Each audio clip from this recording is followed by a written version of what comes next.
Então hoje vamos falar, dando sequência ao conteúdo de instalações elétricas, vamos falar da divisão da instalação, ou seja, quais que são as regras da NBR 5410 em relação à subdivisão dos circuitos dentro de uma instalação.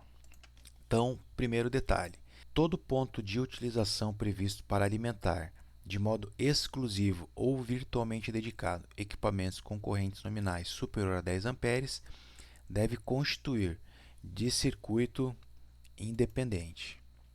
Essas tomadas ou esses circuitos independentes basicamente vão ser relacionados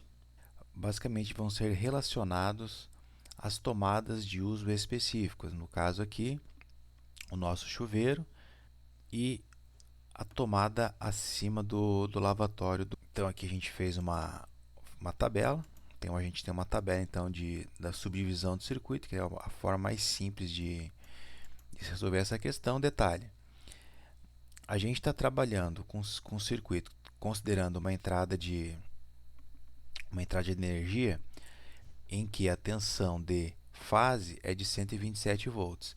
Então, como eu vou ter um sistema bifásico, a gente está considerando um sistema bifásico na entrada de energia, a gente vai considerar a fase A e B.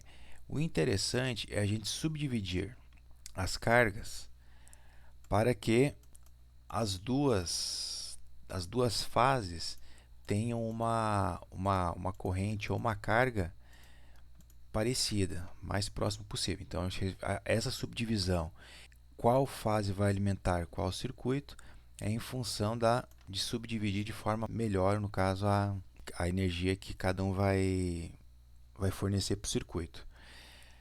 E aqui, no caso, chuveiro, que é 220 volts, então utiliza as duas fases.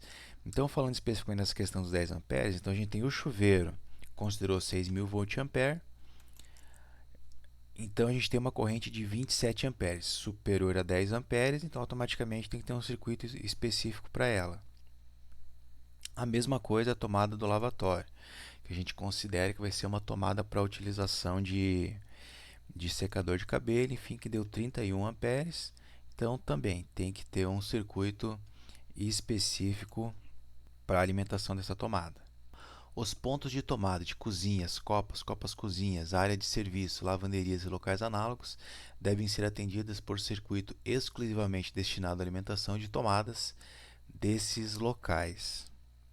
Em locais de habitação, admite-se como exceção à regra geral que pontos de tomada e pontos de iluminação possam ser atendidos por circuitos comuns, desde que as seguintes condições sejam simultaneamente atendidas. Então, seja, é possível, não é indicado, mas é possível no mesmo circuito colocar a iluminação e as tomadas.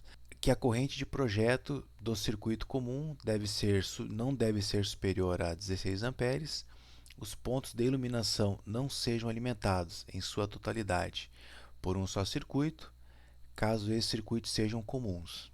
Os pontos de tomadas, já excluídos os indicados em 9532, não sejam alimentados em sua totalidade por um só circuito, caso esse circuito seja comum, iluminação mais tomada.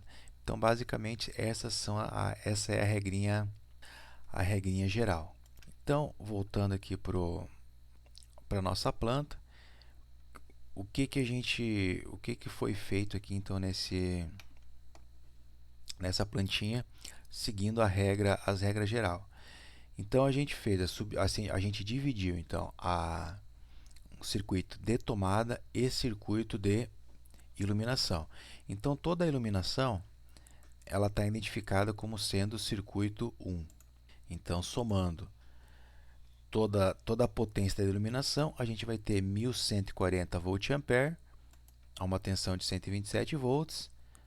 Daí pela lei de Joule, então a gente vai ter 9 amperes de iluminação.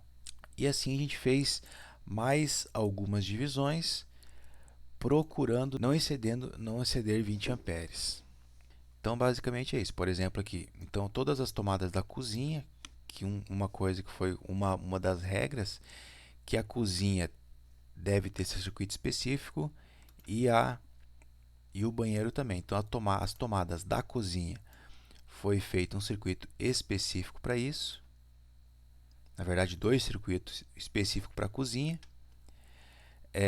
Banheiro, da mesma forma, que na verdade era essa tomada do lavatório. E as demais tomadas da instalação foi subdividido em mais 3 circuitos. As regras principais em relação à subdivisão de circuitos em uma instalação são essas aí.